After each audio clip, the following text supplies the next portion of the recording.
اللہ تعالیٰ نے قرآن کریم میں فرمایا والذین جاءوا من بعدهم یقولون ربنا اغفر لنا ولاخواننا الذین سبقونا بالایمان ولا تجعل في قلوبنا غلا للذین آمنوا ربنا انک رؤوف رحیم. ایمان والے جو صحابہ کے بعد میں آئیں ان کی شان کیا ہے، ان کا حال کیا ہے؟ وہ اللہ تعالیٰ سے کہتے ہیں، اللہ فرماتا ہے اور جو ان کے بعد میں آنے والے ہیں ان کا حال یہ ہے کہ وہ بطور دعا اللہ تعالیٰ سے عرض کرتے ہیں اے ہمارے رب ربنا اغفر لنا، اے اللہ ہماری مغفرت کر دے. سب سے زیادہ تو ہم مغفرت کے محتاج ہیں. اے ہمارے رب ہماری مغفرت کر دیں. وَلِإِخْوَانِنَا الَّذِينَ سَبَقُونَ بِالْإِيمَانِ، اور ہمارے وہ دینی بھائی جو ایمان لانے میں ہم پر سبقت لے گئے. کون ہے جو امت میں سب سے پہلے سبقت لے گئے ایمان لانے میں؟ صحابہ. وہ ان کے لیے دعا کرتے ہیں اے اللہ ہماری بھی مغفرت کر، ان کی بھی مغفرت کر. اور مزید کیا؟ وَلَا تَجْعَلْ فِي قُلُوبِنَا غِلًّا لِلَّذِينَ آمَنُوا، اور اے اللہ ایمان والوں کے لیے ہمارے دلوں میں کسی بھی قسم کی کھوٹ نہ آنے دے. ہمارے دلوں کو اہل ایمان کے لیے کھوٹ سے پاک رکھ. ربنا انک رؤوف الرحیم، اے اللہ تو بڑا رؤوف ہے، رحیم ہے. بعد والوں کو چاہیے تھا کہ یہ دعا کرتے ہیں، لیکن انہوں نے کیا کیا؟ بجائے اس کے کہ صحابہ کے لیے مغفرت کی دعا کرتے، لوگوں کے سامنے ان سے جھوٹ کو منسوب کر کے ان کی شخصیتوں کو معیوب ثابت کرنے کی کوشش کی، ان کو برا کہا، لوگوں میں بھی ان کا اعتماد ختم کرنے کی کوشش کی. امام النووی رحمۃ اللہ علیہ فرماتے ہیں وَاعْلَمْ أَنَّ سَبَّ الصَّحَابَةِ رضی اللہ عنہم حرام من فواحش المحرمات. اچھی طرح جان لو کہ صحابہ کو برا کہنا یہ حرام ہے، اور حرام چیزوں میں سے ہے جو بہت ہی فحش قسم کے حرام ہیں. محرمات میں سے، فواحش میں سے، فحش چیزوں میں سے ہے. اور اس آدمی کو کیسے شرم نہیں آتی جو صحابہ کو مطعون کرے، کہ جنہوں نے ہم کو دین دیا، جنہوں نے ہم تک کتاب و سنت کو پہنچایا، انہی کا اعتماد ختم کر دیا جائے. جنہوں نے ہم کو دین کا، جنت کا راستہ دکھایا، ہم انہی کا اعتماد ختم کر دیں. یہ بے حیا آدمی نہیں ہے، یہ فواحش میں سے ہے. اور سواء من لابس الفتن منہم وغیرہ، چاہے صحابہ میں سے وہ ہوں جو آپسی جنگوں میں جو فتنے کے حالات میں وجود میں آئیں، ایک بڑا فتنہ اٹھا اور اس میں کنفیوژن پیدا ہو گیا، اور ایسے حالات میں وہ اس فتنے میں جنگوں میں شریک ہوئے، چاہے ایسے صحابہ ہوں یا وہ ہوں جو شریک نہیں ہوئے. کچھ صحابہ جنگوں میں شریک نہیں بھی ہوئے، اس حدیث کی بنیاد پر کہ جب مسلمانوں کے اذا كانت الفتنة بین المسلمین فاجعل سیفک خشبا من خشب، اپنی تلوار لکڑی کی بنا لے جب مسلمانوں میں فتنہ پیدا ہو جائے، جنگیں ہونے لگے. آپ صلی اللہ علیہ وسلم نے حکم دیا تھا. بعض صحابہ شریک نہیں رہے اس میں، آپس کی جنگوں میں، جمل میں، صفین میں شریک نہیں رہے وہ لوگ. تو کہا کہ چاہے وہ شریک ہوئے ہوں یا نہیں شریک ہوئے ہوں، ایسے لوگوں کے بارے میں اگر آدمی بری بات کرتا ہے تو ایسا آدمی کیا ہے؟ حرام ہے. اور کہتے لِأَنَّهُمْ مُجْتَهِدُونَ فِي تِلْكَ الْحُرُوبِ مُتَأَوِّلُونَ، یہ سب کے سب جو ان جنگوں میں شریک ہوئے یہ خود مجتہد تھے، انہوں نے اجتہاد کیا اور تأویل کی بنیاد پر وہ اس میں شریک ہوئے. مجتہد اگر اس کی بات صحیح نکلے، اس کا اجتہاد صحیح نکلے، 2 اجر ملتے ہیں، اور اجتہاد خطا بھی کر جائے تو 1 اجر اس کو ملتا ہے. دونوں میں سے کوئی بھی حالتوں میں وہ اللہ کے نزدیک گناہگار نہیں ہوتا ہے. تو صحابہ سب کے بارے میں کہا کہ ان کے بارے میں بری بات کرنا یہ حرام ہے. امام النووی دوسری جگہ کہتے ہیں قال العلماء، ان سے بھی پہلے کے علماء کا کہنا یہ ہے، الاحادیث الواردۃ التي في ظاہرها دخل على صحابی یجب تأویلها، کہتے ہیں کہ وہ ساری حدیثیں جو صحابہ کے اس فتنے کے معاملے سے متعلق ہیں، آپسی جنگوں سے متعلق ہیں، اور جس سے بظاہر اس کے اندر دل میں کچھ ان کے بارے میں برائی پیدا ہوتی ہو، کنفیوژن اس کے بارے میں پیدا ہوتا، ان کی شخصیت کے بارے میں، ایسی ساری حدیثوں کی تأویل کرنا واجب ہے. اس کا ایسا مطلب لینا جس سے ان کی شخصیت مجروح نہ ہوتی ہو، یہ واجب ہے. یہ علماء کا کہنا ہے، ہمارے اسلاف کا یہ موقف رہا ہے. یہ نہیں کہ میں تمہارے سامنے ایسی باتیں بیان کرتا ہوں جو کسی نے بیان نہیں کی ہے، دیکھو یہ روایت، دیکھو یہ روایت، اور ایسا معنی اس کا بیان کریں جس سے صحابہ کی شخصیت مجروح ہوتی ہو. یہ سلف کا طریقہ نہیں ہے، یہ سلف کا طریقہ نہیں ہے، بلکہ اس سے انہوں نے منع کیا ہے. امام النووی نے یہ بات اپنی کتاب المنہاج میں جو صحیح مسلم کی شرح اس میں یہ بات کہی ہے. صحابہ میں سے کئیوں صحابہ کو خاص طور سے ہدف بنایا گیا تنقید کا، مختلف اعتبار سے. کسی کو سیاسی اعتبار سے، کسی کو دینی اعتبار سے، کسی کو کسی اور اعتبار سے. تو اس معاملے میں ہمارے لیے کیا رہنمائی سلف سے ملتی ہے؟ مثال کے طور پر آپ دیکھیں، عام صحابہ کے بارے میں روافض کا موقف یہ ہے کہ یہ بعد میں دین سے پھر گئے.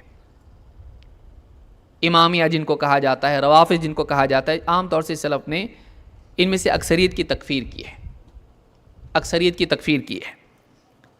السمعانی کہتے ہیں الانصاب میں، اپنی کتاب الانصاب میں کہتے ہیں واجتمعت الامامیۃ علی تضلیل الصحابۃ حیث جعلوا الامامۃ لغیر علی. امامیہ جو فرقہ ہے، اثنا عشریہ جس کو کہتے ہیں، روافض رافضی جس کو کہتے ہیں، روافض جن کو کہتے ہیں ان کا معاملہ یہ ہے کہ انہوں نے علی الاطلاق سارے صحابہ کو گمراہ مان لیا. ان کے نزدیک سارے صحابہ گمراہ ہو گئے. کیوں؟ حیث جعلوا الامامۃ لغیر علی، کیونکہ انہوں نے حضرت علی کو امام اور خلیفہ نہیں بنایا، بلکہ ان کی بجائے حضرت ابوبکر صدیق کو، پھر ان کے بعد حضرت عمر کو، پھر ان کے بعد حضرت عثمان کو خلیفہ بنایا.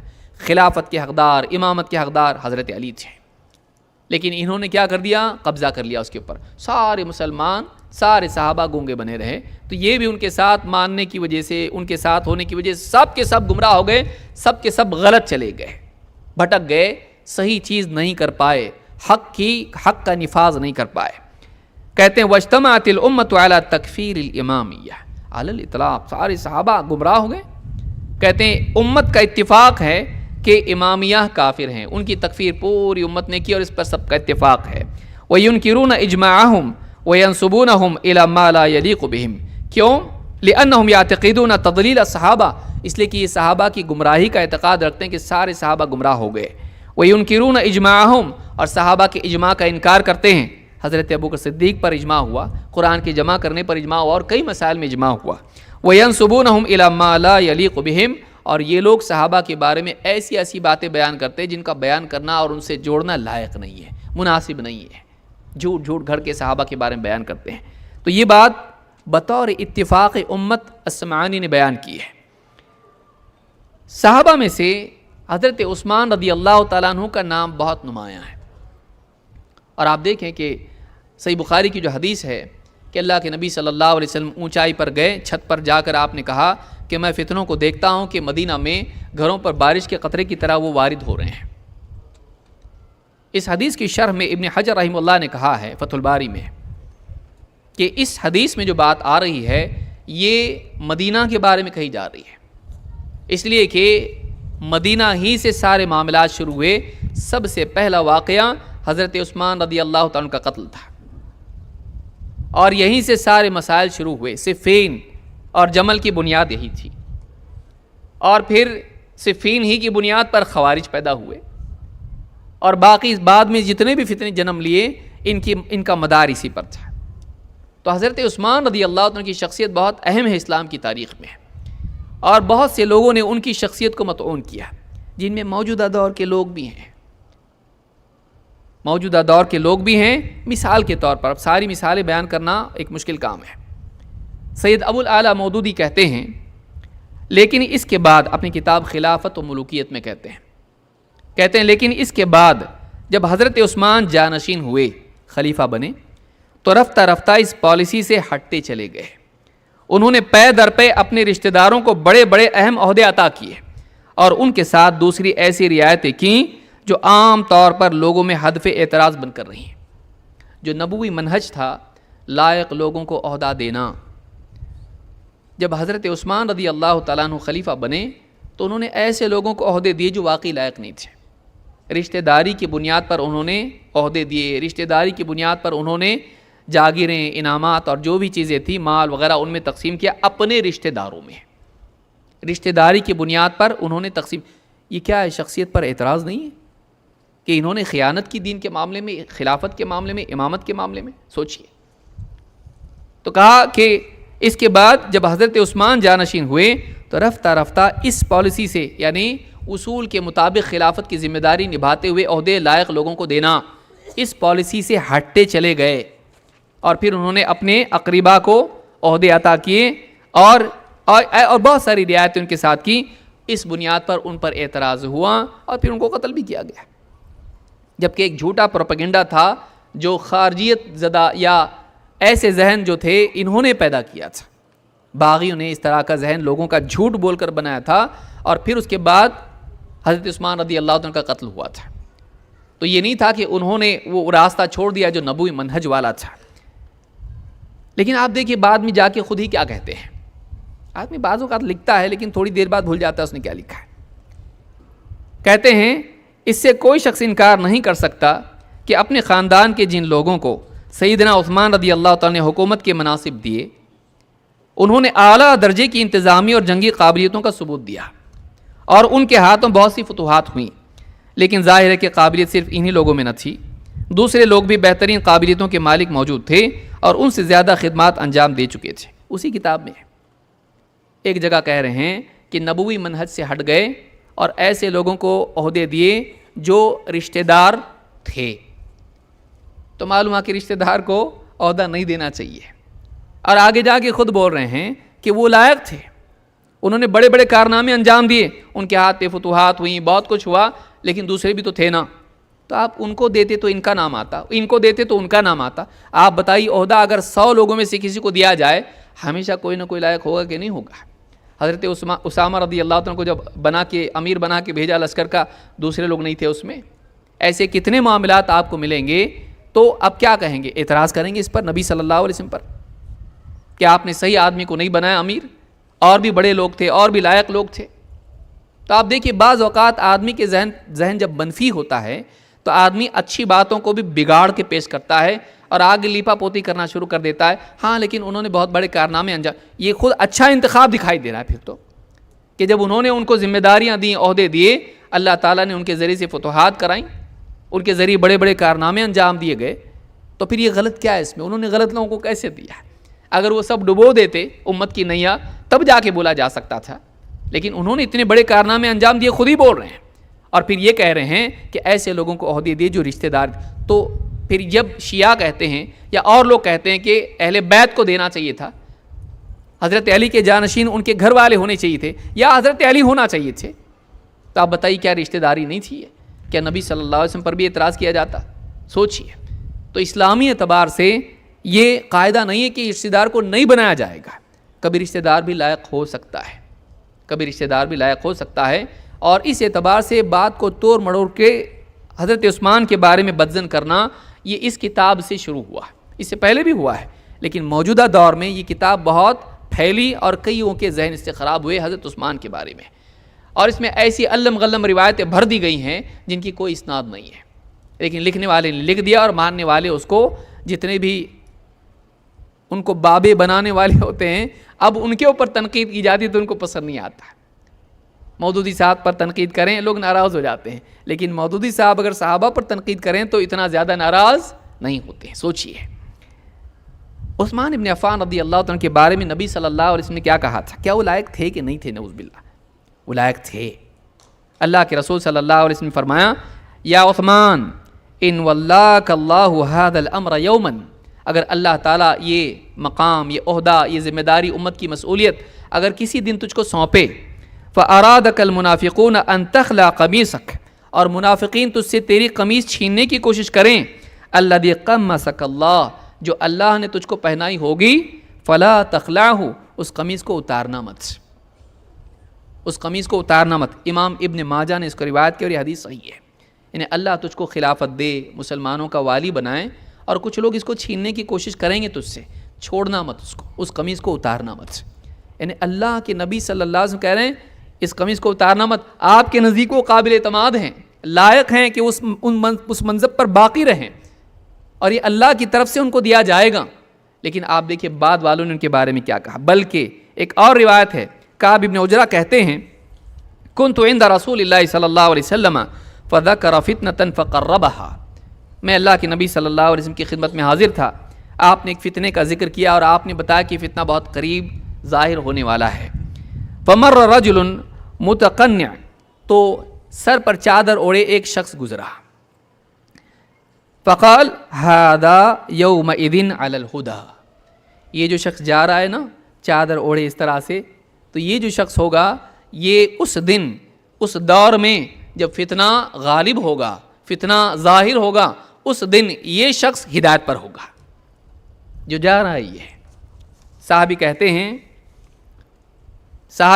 ہیں فَاتَّبَعْتُهُ حَتَّى أَخَذْتُ بِضَبْعِهِ کہ میں ان کے پیچھے پیچھے گیا اور کندھے پر ہاتھ رکھ کر ان کا چہرہ اپنی طرف کر کے دیکھا. فَحَوَّلْتُ وَجْهَهُ إِلَيْهِ اور میں نے ان کا چہرہ اپنی طرف کیا. فَكَشَفْتُ عَنْ رَأْسِهِ اور سر پر سے چادر ہٹا کے ان کو دیکھا. یہ ہیں کون جن کے بارے میں اتنی بڑی بات بول رہے ہیں اللہ کے نبی صلی اللہ علیہ وسلم کہ دور فتن میں یہ ہدایت پر ہوگا. کہتے ہیں فَقُلْتُ هَذَا يَا رَسُولَ اللَّهِ کہا اللہ کے رسول یہ؟ قال نعم کہا ہاں. کہتے ہیں فَإِذَا هُوَ عثمان ابن عفان رضی اللہ عنہ کہتے ہیں وہ شخص عثمان ابن عفان رضی اللہ عنہ تھے کہ جب فتنہ ہوگا تو فتنے میں یہ ہدایت پر یہ شخص ہوگا.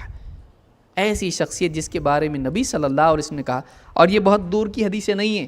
مسند احمد، ترمذی، ابن ماجہ میں یہ حدیث موجود ہے کہ اس دور میں یہ ہدایت پر ہوگا. اور اسی شخص کو تنقید کا نشانہ بنانا کہ انہوں نے سب گڑبڑ کر دی، بعد میں انہی کی وجہ سے سارا معاملہ بگڑ گیا امت کا، اور دھارا جس راستے پر چھوڑ کے گئے تھے وہ راستے سے امت اور خلافت ہٹ گئی. یہ باتیں کہنا وہ آدمی کتنا غلط ہوگا جو اس طرح کی بات کہے جس کے بارے میں پیشگی طور پر نبی صلی اللہ علیہ وسلم یہ کہہ چکے ہیں. آپ غور کریں اس پر. اس حدیث کو امام احمد نے، ترمذی نے اور ابن ماجہ نے روایت کی اور یہ حدیث صحیح ہے. اسی طرح سے آپ دیکھیے اور بہت ساری باتیں تھیں لیکن وقت میرا ختم ہو رہا ہے ابھی. عائشہ رضی اللہ تعالیٰ عنہ کے بارے میں شیعہ حضرات بہت کچھ بولتے ہیں اور ان پر تہمت بھی لگاتے ہیں. بلکہ بعض لوگوں نے یہ بھی کہا کہ قرآن کریم میں جو اللہ نے کہا ان اللہ یأمرکم ان تذبحوا بقرہ، اللہ تعالیٰ کا حکم ہے تمہارے لیے، موسیٰ علیہ السلام کے لیے آیا تھا حکم. اتنی بھی عقل نہیں ہے. ان اللہ یأمرکم ان تذبحوا بقرہ، اللہ کا حکم ہے کہ تم بقرہ ذبح کرو. کہتے بقرہ سے مراد یہاں عائشہ ہے رضی اللہ تعالیٰ عنہ. سوچئے کہاں چلی جاتی ہے آدمی. دشمنی اور محبت میں انسان اندھا ہو جاتا ہے. یہ اس کی ایک بالکل ظاہری مثال ہے، واضح مثال ہے. ابن عباس رضی اللہ تعالیٰ عنہ کہتے ہیں حضرت عائشہ سے کہا کرتے تھے وَأَنزَلَ اللَّهُ بَرَاءَتَكِ مِنْ فَوْقِ سَبْعِ سَمَوَاتٍ جَاءَ بِهِ الرُّوحُ الْأَمِينُ. حضرت عائشہ سے کہتے تھے اللہ تعالیٰ نے 7 آسمانوں کے اوپر سے اپنے عرش پر سے اللہ رب العالمین نے آپ کی براءت میں آیات نازل کی جسے الروح الامین لے کر آئے، جبریل لے کر آئے. یعنی اللہ تعالیٰ نے اس خاتون ام المؤمنین عائشہ رضی اللہ تعالیٰ عنہ کی براءت میں آسمان سے آیات نازل کی کہ یہ بری ہے اس تہمت سے جو دوسرے منافقین اور بعض نادان بھولے بھالے مسلمان لگاتے ہیں ان کے دھوکے میں آ کر. بعض اوقات کوئی جھوٹی خبر اتنی عام ہو جاتی ہے کہ اچھے لوگ بھی اس کے دھوکے میں آ جاتے ہیں. وہ اچھے ہوتے ہیں لیکن اس کے دھوکے میں آ جاتے ہیں. تو حضرت عائشہ کے بارے میں کہا کہ اللہ نے آپ کے لیے آسمان سے برات نازل کی. اور اس باب میں ابن تیمیہ رحمۃ اللہ علیہ اور اسی طرح سے ابن قیم رحمۃ اللہ علیہ فرماتے ہیں وَاتَّفَقَتِ الْأُمَّةُ عَلَى كُفْرِ قَاذِفِهَا، جو شخص اللہ تعالیٰ کی طرف سے برات نازل ہونے کے بعد بھی حضرت عائشہ پر تہمت لگائے، زنا کی تہمت لگائے جیسا کہ منافقین کرتے تھے، اگر برات کے بعد بھی ان پر تہمت لگائیں پوری امت کا اتفاق ہے کہ ایسا شخص کافر ہے، ایسا شخص مسلمان نہیں ہے. اسی طرح سے آپ دیکھیں گے خاص طور سے ہدف جو بنا موجودہ دور میں جو شخصیت بنی وہ حضرت معاویہ رضی اللہ تعالیٰ عنہ ہے. ان کے بارے میں اللہ کے نبی صلی اللہ علیہ وسلم کی حدیث کیا ہے؟ اللہ کے رسول صلی اللہ علیہ وسلم نے ان کے لیے دعا دی تھی. اللہ کے رسول صلی اللہ علیہ وسلم نے ان کے لیے اللہ تعالیٰ سے دعا کی تھی اور کہا کہ اے اللہ اس کو ہادی اور مہدی بنا. معاویہ رضی اللہ تعالیٰ کے بارے میں عبد الرحمن بن ابی عمیرہ کہتے ہیں، یہ صحابی ہیں، کہتے ہیں کہ اللہ کے نبی صلی اللہ علیہ وسلم نے حضرت معاویہ کے بارے میں کہا اللہم اجعلہ ہادیا مہدیا واہد بہ، اے اللہ اس کو ہادی بنا، لوگوں کا رہنما، مہدی بنا، ہدایت یافتہ، اے اللہ اس کے ذریعے سے دوسروں کو ہدایت دے. اتنی پیاری دعا ہدایت کی اللہ کے نبی صلی اللہ علیہ وسلم نے کس کو دی؟ حضرت معاویہ کو. اور ان کے بارے میں یہ مسند احمد اور ترمذی کی روایت ہے، ان کے بارے میں یہ کہنا کہ یہ اس راستے سے ہٹ گئے جس پر اللہ کے نبی صلی اللہ علیہ وسلم تھے. سید ابو العلا مودودی لکھتے ہیں اور میں آخری بات کہہ کے بات ختم کر رہا ہوں، وقت میرا ہو گیا ہے. کہتے ہیں اور ایک نہایت مکروہ بدعت حضرت معاویہ رضی اللہ تعالیٰ کے عہد میں کہہ رہا ہوں رضی اللہ عنہ، انہوں نے لکھا یہاں پہ، ایک نہایت مکروہ بدعت حضرت معاویہ کے عہد میں یہ شروع ہوئی کہ وہ خود اور ان کے حکم سے ان کے تمام گورنر خطبوں میں برسر منبر حضرت علی رضی اللہ تعالیٰ عنہ پر سب و شتم کی بوچھاڑ کرتے تھے. وہ خود بھی ان کے سارے گورنر خطبوں میں سب کے سامنے کھلم کھلا علانیہ طور پر حضرت علی رضی اللہ تعالیٰ عنہ پر سب و شتم کی بوچھاڑ کرتے تھے، گالیوں کی بوچھاڑ کرتے تھے. حتیٰ کہ مسجد نبوی میں منبر رسول پر عین روضہ نبوی کے سامنے حضور کے محبوب ترین عزیز کو گالیاں دی جاتی تھیں. سب سے محبوب اللہ کے نبی صلی اللہ علیہ وسلم کے حضرت علی آپ کے روضے کے سامنے بالکل مسجد نبوی میں منبر پر آپ کے عزیز حضرت علی کو گالیاں دی جاتی تھیں، اور حضرت علی کے اولاد اور ان کے قریب ترین رشتہ دار اپنے کانوں سے گالیاں سنتے تھے. کسی کے مرنے کے بعد اس کو گالیاں دینا شریعت پہ تو درکنار انسانی اخلاق کے بھی خلاف تھا، اور خاص طور پر جمعے کے خطبے کو اس گندگی سے آلودہ کرنا تو دین و اخلاق کے لحاظ سے سخت گھناؤنا فعل تھا. کون کیا یہ؟ حضرت معاویہ. دلیل؟ کوئی روایت، کوئی سند سے معتبر کوئی ذریعہ ایسا ہے؟ کہاں سے لائے آپ اس کو؟ آج بھی علی مرزا سے بار بار پوچھا جاتا ہے، آپ جو بولے نا یہ کہ انہوں نے تو اس طرح سے ان کے گورنر بھی اور خود بھی اس طرح سے حضرت معاویہ پر تان کرتے تھے اور ان کو گالیاں دیتے تھے، سب و شتم کی بوچھاڑ ہوتی تھی، مسجد نبوی میں ہوتی تھی، تمام گورنر کرتے تھے، حضرت معاویہ بھی کرتے تھے. کہاں سے لائے آپ اس کو؟ ثابت کر سکتے ہیں اس کو؟ کریں ثابت. لکھ دیا صحابی کے بارے میں، لیکن ثابت کرنے کے لیے دلیل کہاں ہے؟ تاریخ یہاں وہاں سے اول فول شیعوں کی روایتوں کو لیا بغیر تحقیق کے اور اس کو بیان کر دیا، اور امت میں یہ کتاب ایسی لکھ کے چھوڑ گئے کہ جو بعد والوں کے لیے گمراہی کا ذریعہ بن سکے. جس کو علی مرزا بہت اچھی کتاب بتاتا ہے، اسی کتاب کا حصہ ہی ہے، اسی کتاب میں لکھا ہوا ہے. کس بنیاد پر کہا، کون سی دلیل بیان کی ہے، کون سی روایت نقل کی ہے، کتنی صحیح روایت ہے وہ، لیکن لکھ دیا صحابہ کے بارے میں. ضروری نہیں کہ وہ معتبر ہو. آپ دیکھیے ایک عام انسان کے بارے میں اگر آدمی تہمت اس پر لگاتا ہے، اس کو دلیل دینی پڑے گی. البینۃ علی المدعی، دلیل کی ذمہ داری دعویٰ کرنے والے پر ہوتی ہے. آپ جب دعویٰ کر رہے ہیں تو آپ کے پاس دلیل کیا ہے؟ اور ایسا دعویٰ جس سے ایک صحابی کی شخصیت مجروح ہوتی ہو، آپ کس بنیاد پر یہ دعویٰ کر رہے ہو؟ آپ کے پاس دلیل ہے؟ اس طرح کی کئی باتیں ہیں. اللہ تعالیٰ ہدایت دے ان لوگوں کو جو ایسے لوگوں کو سنتے ہیں، مانتے ہیں، اور ان کی بنیاد پر صحابہ کے بارے میں ان کے دلوں میں ان کی باتیں سن کے خرابی پیدا ہو چکی ہے. اللہ تعالیٰ سے ہم دعا کریں گے کہ ایسے لوگوں کو ہدایت دے، اور جو ان کے دھوکے میں آئے ہیں اللہ تعالیٰ ان کو توبہ کی توفیق نصیب کرے، اور اللہ تعالیٰ ہم لوگوں کو ایسے عقائد سے، ایسے اقوال سے اور ایسے راستے سے محفوظ رکھے. اقول ھذا واستغفر اللہ لی ولکم.